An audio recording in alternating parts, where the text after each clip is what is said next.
Good morning, everyone. Welcome to a Saturday edition of On Cue. As always, I'm your host, Rich Quinones. We got about 60 to play with. We are powered by our wonderful friends over at Fresh Roasted Coffee, live also on Coastal Sports Digital Network. Download the Odyssey app and just search Coastal Sports Digital Network. As I mentioned, a little power hour to get things kicking and rolling on a very busy Saturday in the world of sports. Hope everyone had a wonderful Sports Friday. You are enjoying your Saturday, the 20th of December 2025. Get in on the conversation, get social with me. It's very easy to do at Rich Q on Q. And as I mentioned, again, you can do it on X. You can do it on the YouTube channel as well, and also on IG and TikTok, Rich Q on the mic. So, with that being said, we've got a lot to get into, and a lot of, I guess, the aftermath that is the Jake Paul, Anthony Joshua debacle that was last night. And that's really what it was.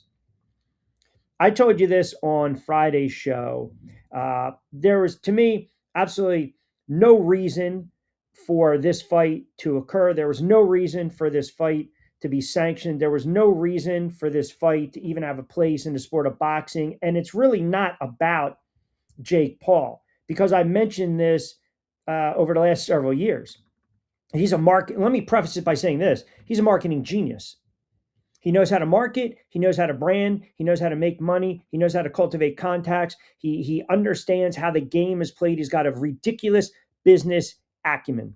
Period. And if you look at what he's doing for female boxing with MVP Promotions, I mean, you just, tip your cat. You got to give respect in that regard. And the fact that he's trying to take the sport serious. But with all that being said, you just knew last night was going to be a mismatch. You knew last night was going to be an absolute debacle. I mean, it turned out it was trending towards really being a joke of a fight. And as a boxing guy, as a boxing purist, you just knew going in, Jake Paul had no business being in the ring with Anthony Joshua. That's about that lasted much longer than people predicted. And ultimately, what happens? Anthony Joshua put an absolute beating on Jake Paul, and he knocks him out in the sixth. And this was only 8 rounds. I mean, can you imagine if they sanction a 10-round fight and you see this kid go back out there for 3, 4, 5 rounds and get his ass beat?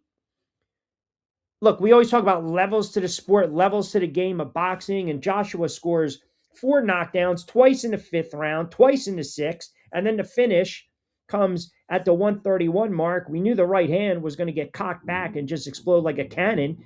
And even early on during the fight, it was ugly. It was a joke. I mean, you had Jake Paul basically trying to smother Anthony Joshua the first couple rounds of running for his life on his bicycle, backpedaling. I mean, you know that you're taking on a bigger, larger man. I don't care if Anthony Joshua had a 15-month layoff. He's still, listen, he's in phenomenal shape.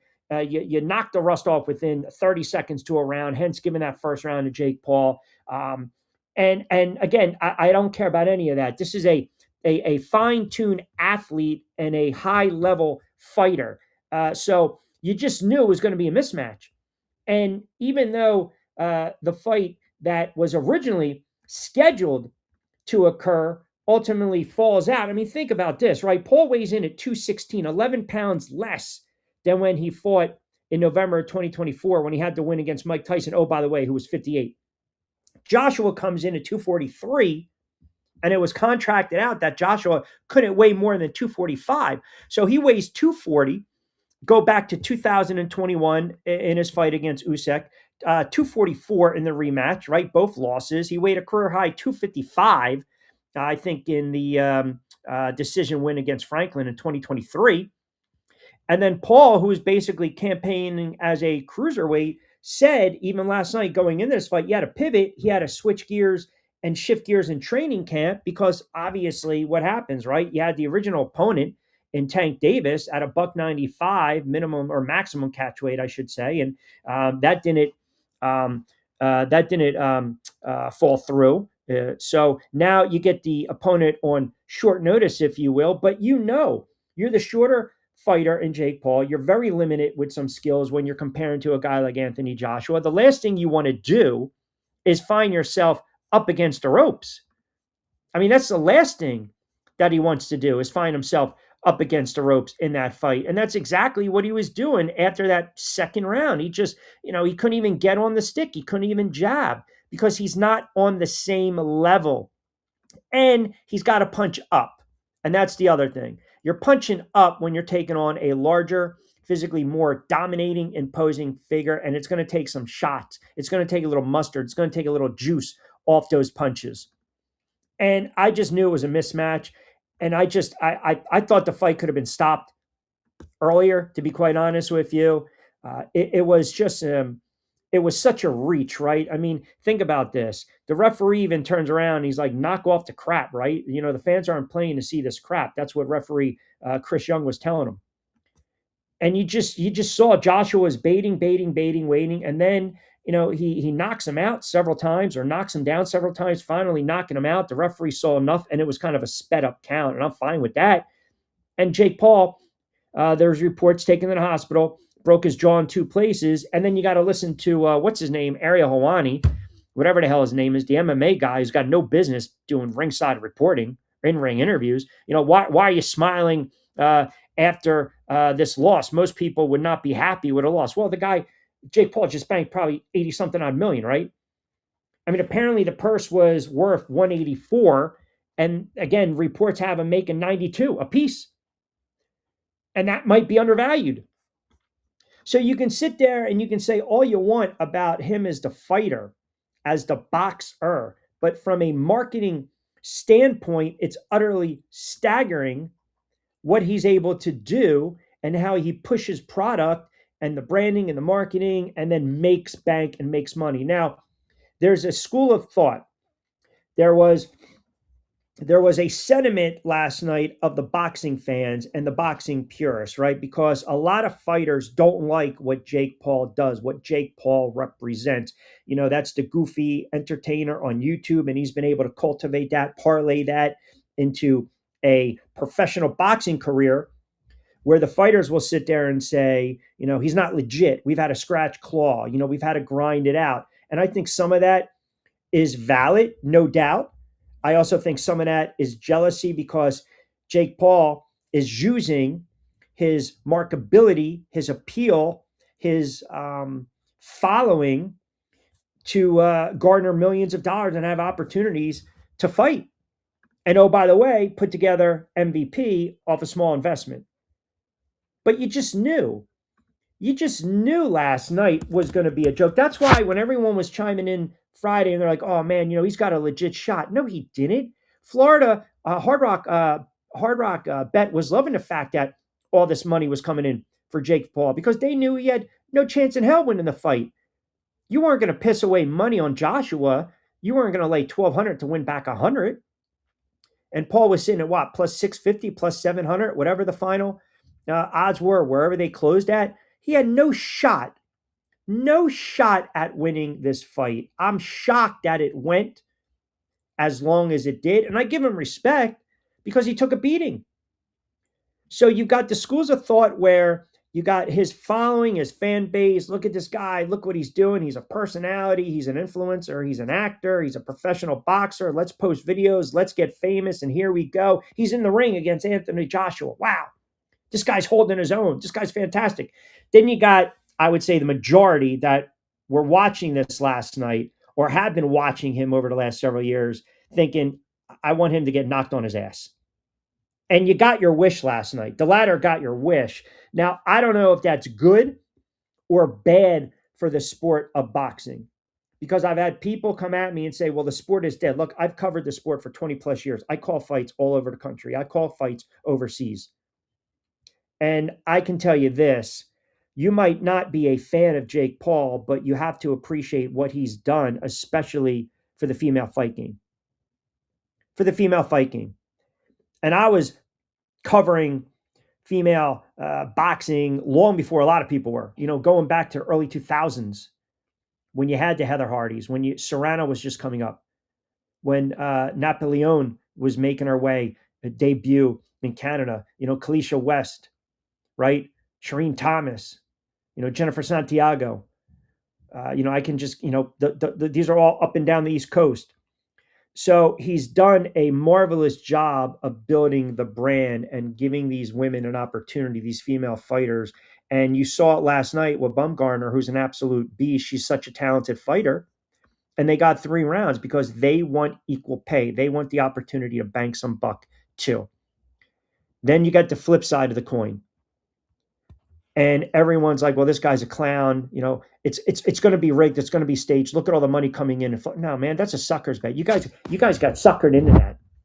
Shame on you if you dropped money thinking that he was going to win this fight. He had no shot in hell of winning this fight. And part of me, the cynic, was like, well, wait a second. What's going on here? All this money, heavy money's laying in late on Jake Paul. What does that say? Is this going to be a scripted thing? Like when you go back to November of 2024 against a 50-year-old Mike Tyson over 8 rounds where Tyson just didn't want to cock back that right hand. Jake Paul learned a humbling lesson last night. A Julio Cesar Chavez, a 28-year-old Mike Tyson, a Mike Perry, a Andre August, a Nate Diaz, a Tommy Fury, an Anderson Silva, a Tyron Woodley, right? Or Tyron Woodley, pardon me, Ben Askren, a Nate Robinson. They're friggin' not Anthony Joshua. That's really called punching above your weight class. And a lot of people thought it was a joke of a fight. A lot of people thought it was a joke of a fight, and it was for the first several rounds. And then Anthony Joshua said, enough is enough. I'm not going to deal with this nonsense anymore. I'm not dealing with this nonsense anymore. So I don't know if this is the end of Jake Paul. Obviously, you turn around, you got to have that commission suspend him because of the damage that's been done.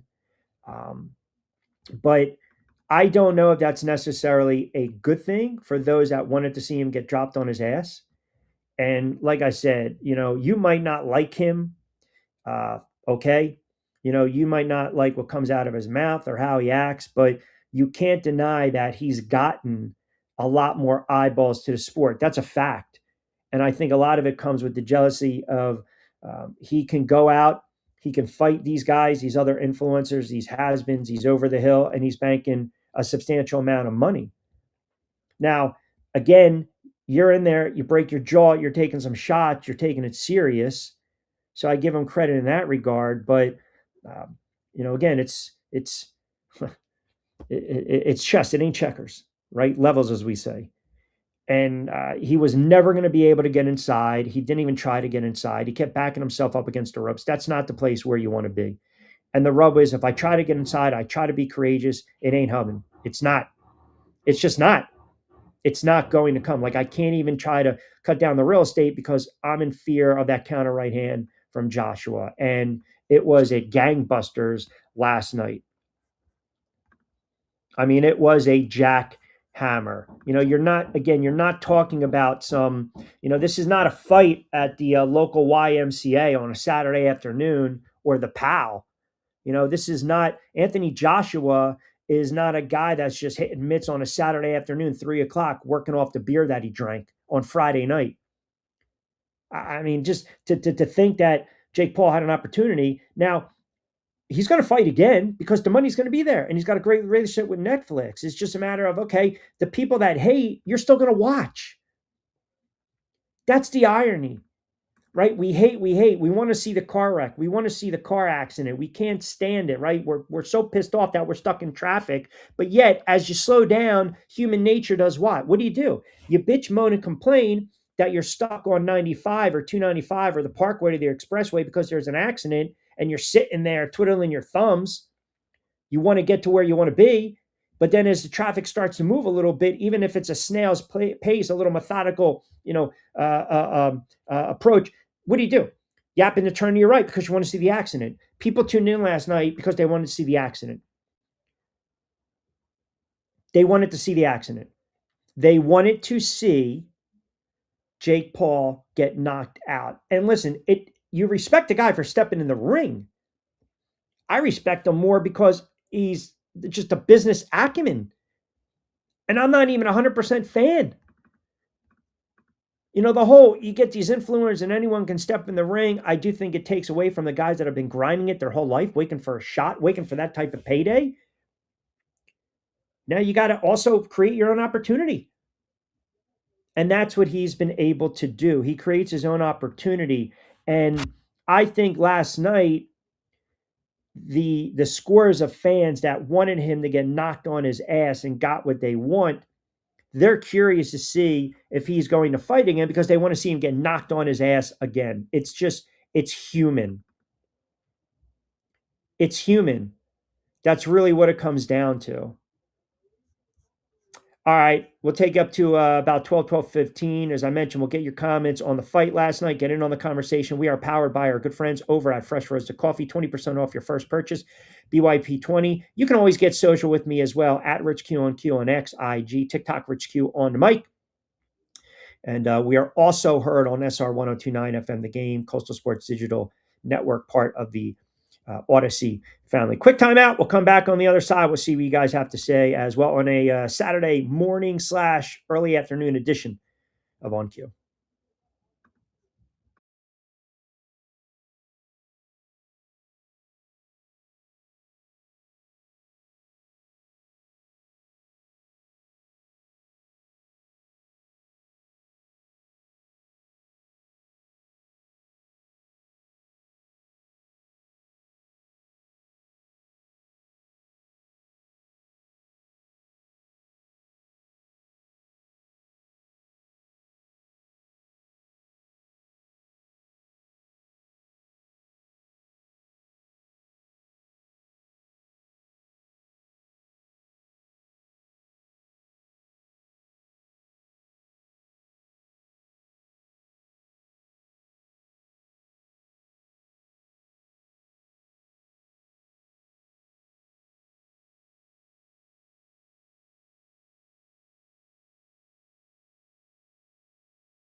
All right, welcome back, everyone. 11:47 a.m. on a Saturday morning.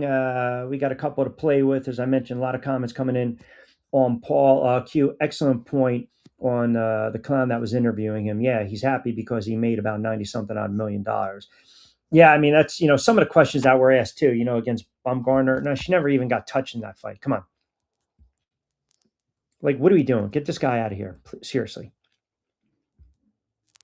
Seriously. You are very good at MMA, but it was, you had a dominant, dominant win.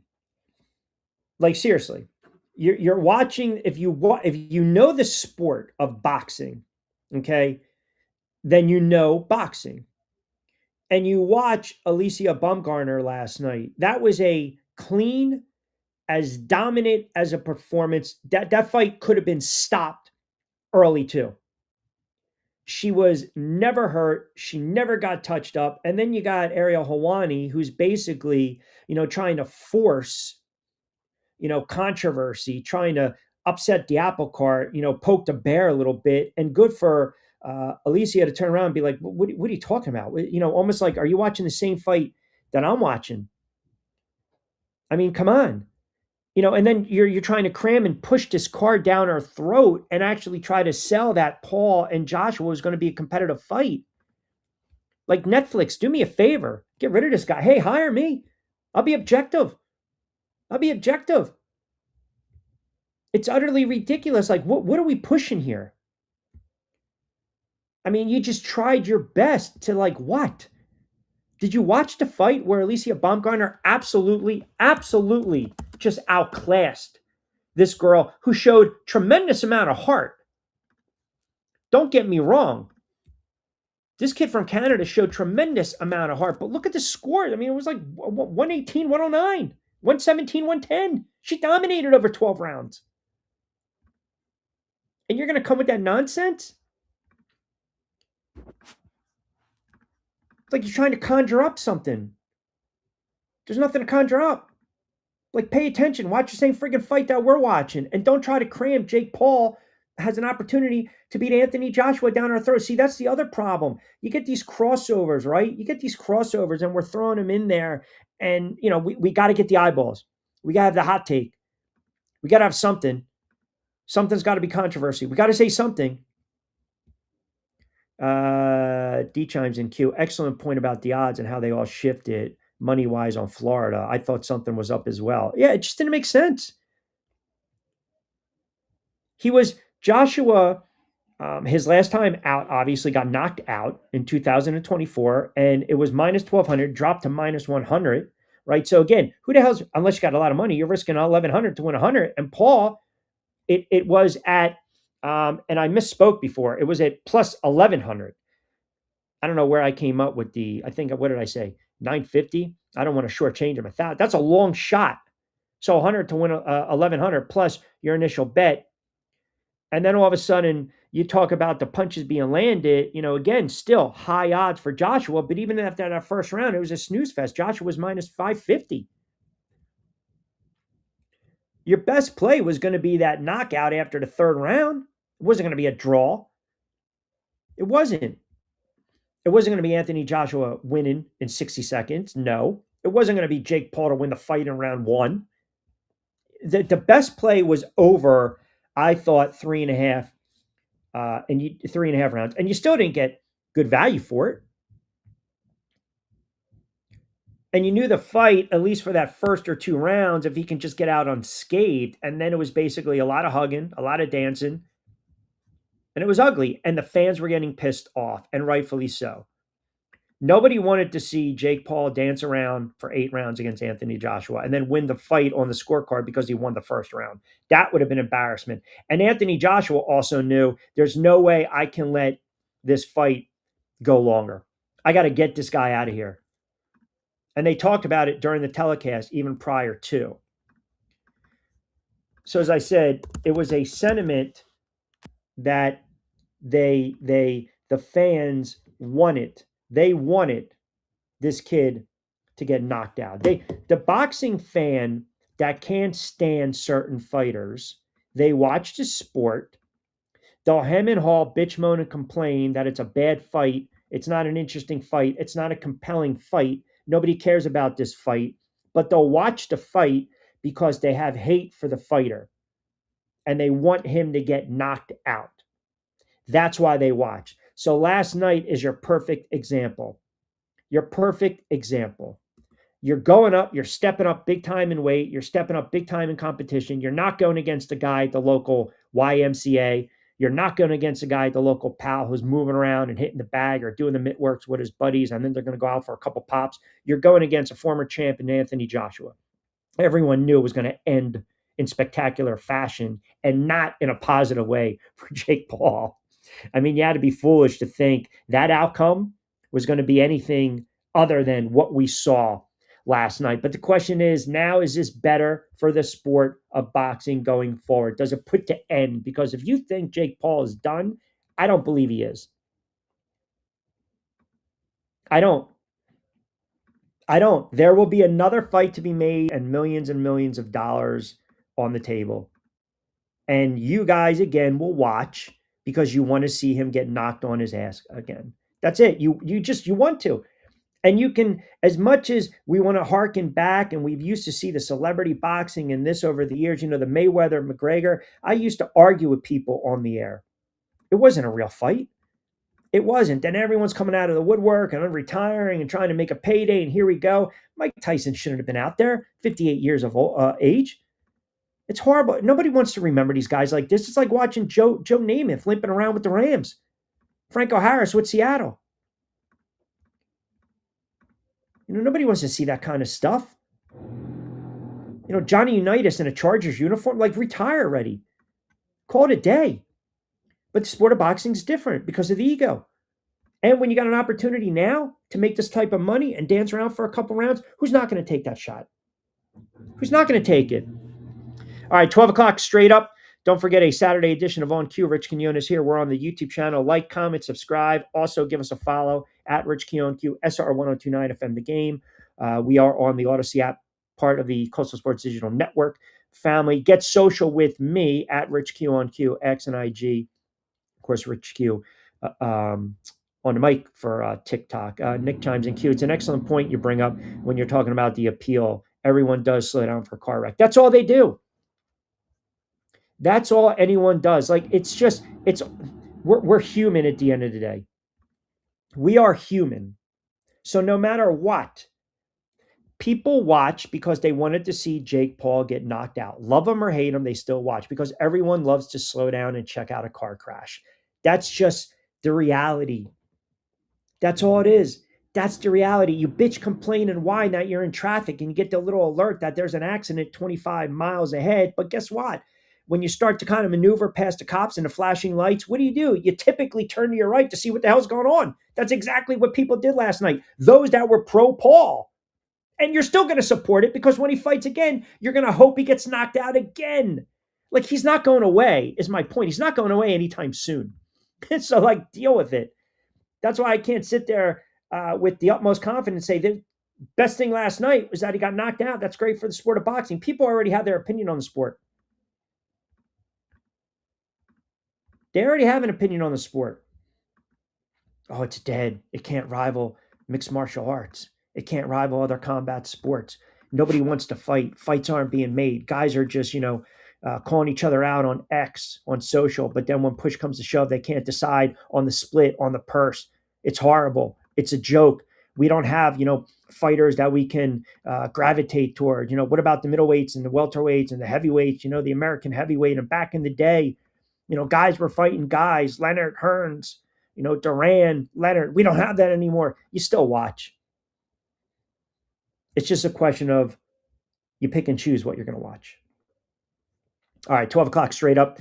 Let me get to a little NFL. Oh, by the way, college football. If you guys were paying any attention last night, that was a hell of a comeback by Alabama. Really, that was a hell of a comeback last night. Obviously, I was more in locked into what was going on with the Paul and Joshua fight, flipping around a little bit. You got Miami, Texas A&M. That line is sitting at 3. I told you earlier on in the week with Costco from on 3, I like Miami in this spot.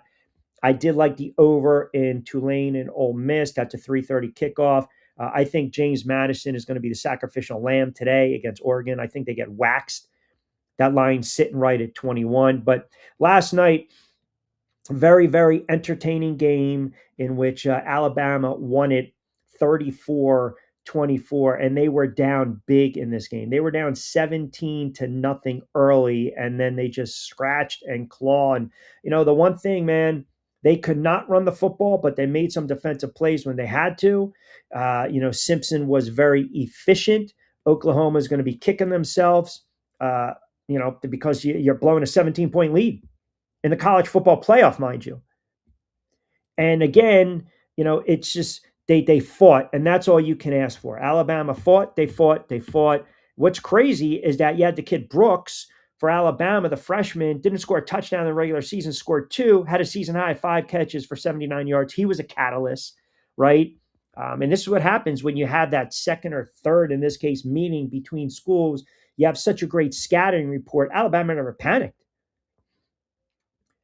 They never panicked, and Oklahoma dominated them in the opening period. They dominated them. They had 120 yards to Alabama's 12.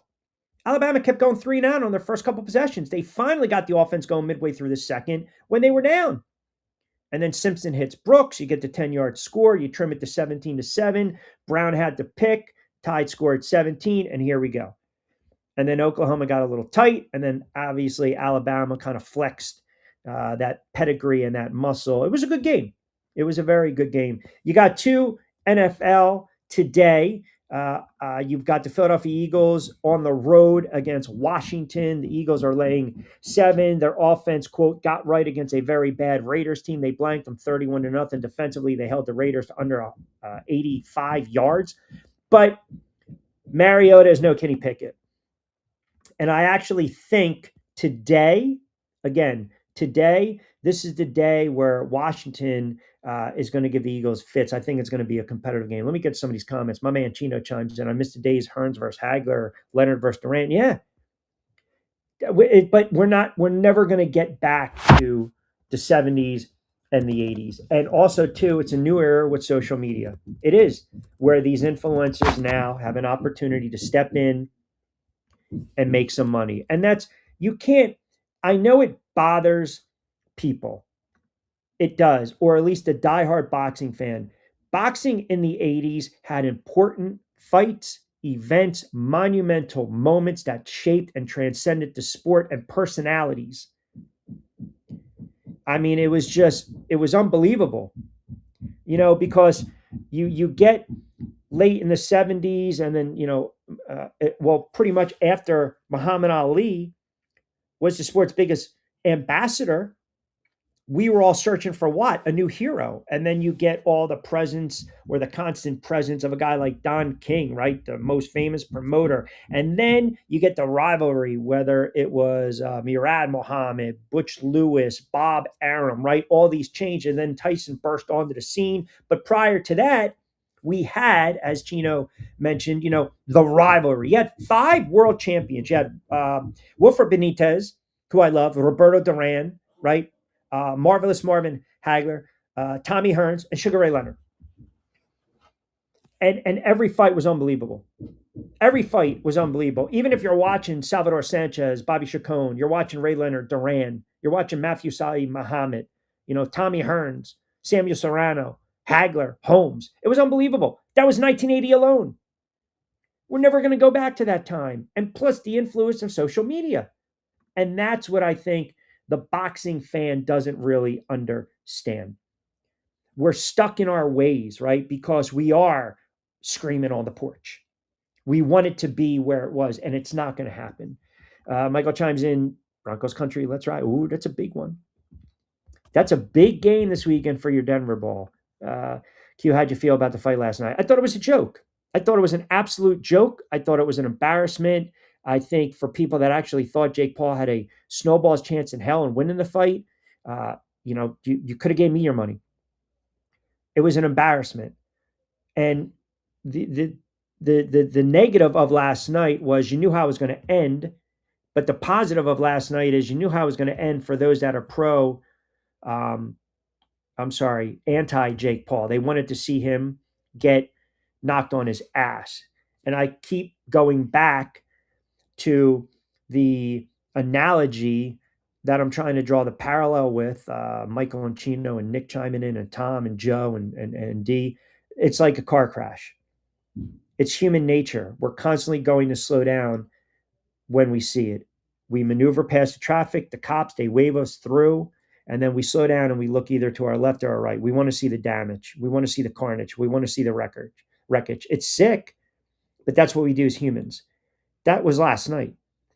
The anti-Jake Paul fan wanted to see him get knocked on his ass. And he was knocked on his ass. Many times last night until the right hand delivered the final blow from Anthony Joshua. So for the fight fans, some of these guys, even some of the fighters that I know, Ant chiming in, D chiming in, Julio chiming in, had a cup of coffee in the fight game. telling me it's all about, the branding and social media has hurt the sport. Well, again, yes, it has, and it's changed, as Michael alluded to, it's changed the landscape of combat sports. It's changed the landscape of sports as a whole. It's only different now because boxing, when you talk about the sport itself, it's mano a mano, right? If I want to make a fight, I want to make a fight. If it gets sanctioned, it gets sanctioned. You're not the NFL. The Giants aren't going on social and saying, we're going to call out the New England Patriots in July and we want to play them. It doesn't happen like that. Combat sports, it does. You can pick and choose. You can pretty much call a guy out. Promoter sees that there's a blood in the water. There's a payday. Let's go out and get it. And that's exactly what Jake Paul's been able to do, trying to perfect his craft, be all in with his craft as a fighter, also be a promoter of MVP, helping the sport of female boxing, the ascension, the rise of it, which has been phenomenal, which needs to be applauded, and being a great businessman because he understands the same people that bitch, moan, and complain. I want to see him get knocked on his ass. They tune in, which equals what? More money. And it's genius. It's genius. People will watch and people will still complain. It's like the NFL on a Thursday night football. We complain. Thursday night football is a watered down product. It's not good. Well, sometimes you get a pretty damn good game like we saw this past Thursday between Seattle and the Rams. We complain, but we still watch, is my point. We complain, but we still watch. Oh my goodness. Oh, Michael Vick. I can't believe the Eagles signed him. Look what he did with all those. I'll never watch an Eagles game. I'll never get a uniform. I'll never get a jersey. I'll never watch the NFL and you did. You bought one. You watched. You wore it. The hypocrisy when it comes to the sports fan is just on another level. It really is.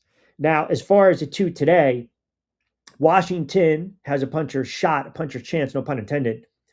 At home, they got to limit possessions. They got to have a special teams play. You saw it against a very bad Giants unit with the return for a touchdown last week by Washington. And I think they got to be aggressive on the defensive end of the football. Like if Hurts is going to beat them, let them beat them. And I think Hurts is going to get the ball out quickly. I think you're going to see some screens. I think you're going to see Bigsby in the mix. Saquon gets his 20, 25 touches. But I think if Washington can keep this game close going into the fourth quarter, they might be able to steal one. I'm not going to put too much stock into what the Eagles offense did against a very bad Oakland team. I'm sorry, Oakland. I was watching a film this morning. Raiders team, Las Vegas team. Pardon me. Wow, no pun intended. Yeah, I don't see Washington winning this game, but I think they can keep it close. And as we know, you start to keep it close, anything can happen. You can't get, if you're the Philadelphia Eagles, you got to take care of business and you got to jump out to that big lead. And you just have to basically, you got to knock out Washington early. Look, Eagles have a lot on the line right now. They win this game, they clinch a playoff spot, they win the NFC East, and pretty much you put to bed Dallas. They snapped that 3-game slide. They beat the Raiders 31-0, and it was kind of like a rocking chair cover for the Eagles, right? 13-point favorites. The under was 37. Everything hit. Hurts was efficient, 12 of 15, $175, a couple touchdowns, 2 of which went to Goddard. So Washington's got to protect that the seam route today. But, they've got some weapons. Special teams, Merritt, Lane, they got some weapons. No Jordan Daniels. Marcus Mariota is a pro's pro. They can run the football a little bit. They got some wide receivers. They got a tight end. I think this game will be somewhat close. And here's the other thing. They can try to run it because Carter's going to be out again. Johnson's going to be out.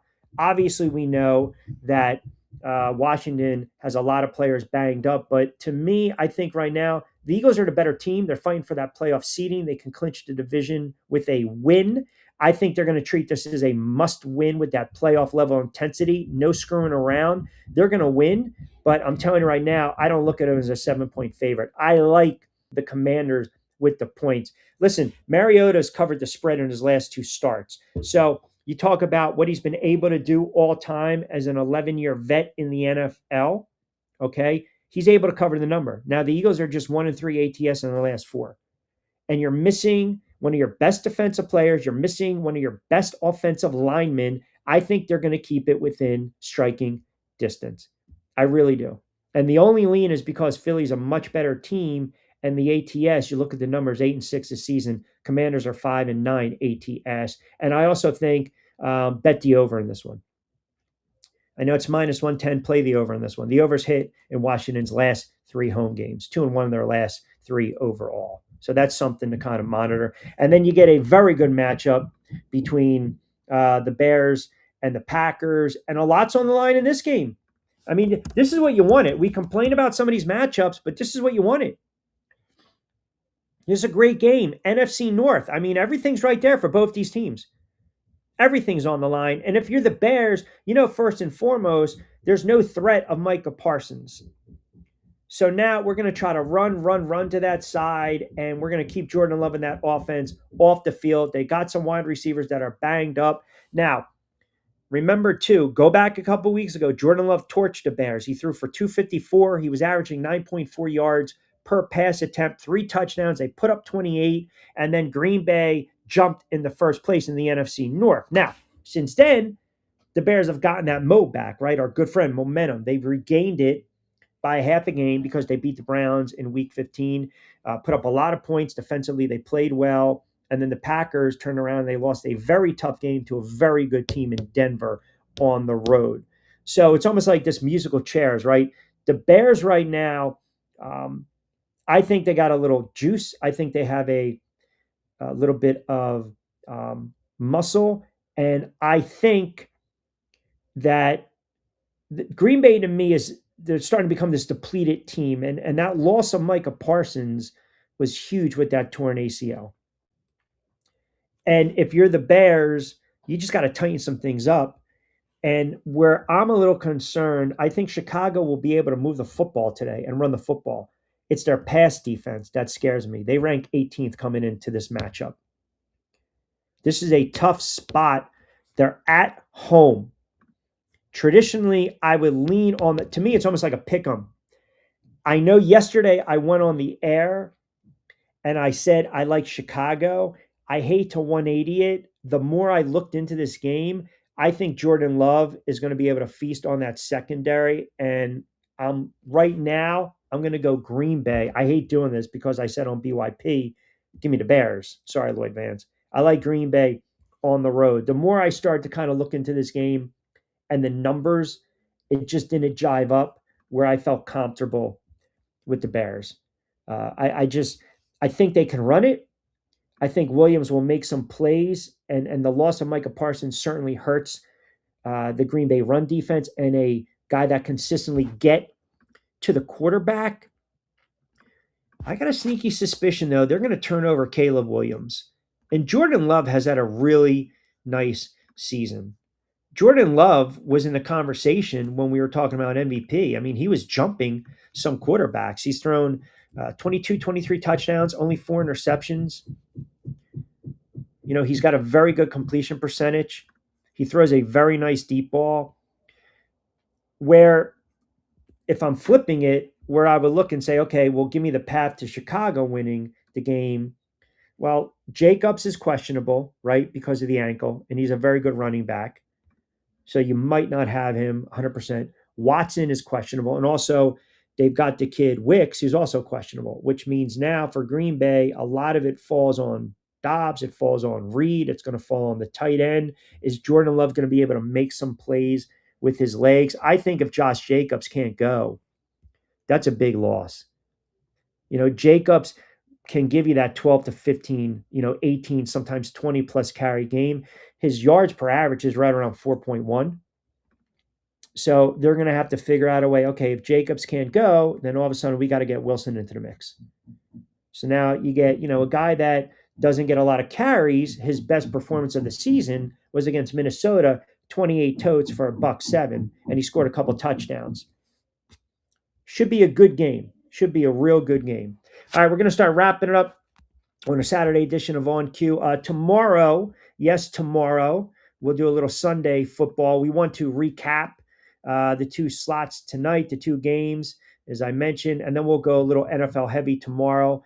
We'll also recap a little college football. I kind of gave you my picks and my plays. That's all on Back Your Play. If you download the check out Spotify, Apple Podcast, Amazon Music, and search Back Your Play. We're also on Saturday and Sunday, 11 to 12 on TV 48 WWON in New York, Lloyd Vance and I. Monday to Friday, 4 to 6 live on Q, Coastal Sports Digital Network, part of the Odyssey family, and also on the YouTube channel.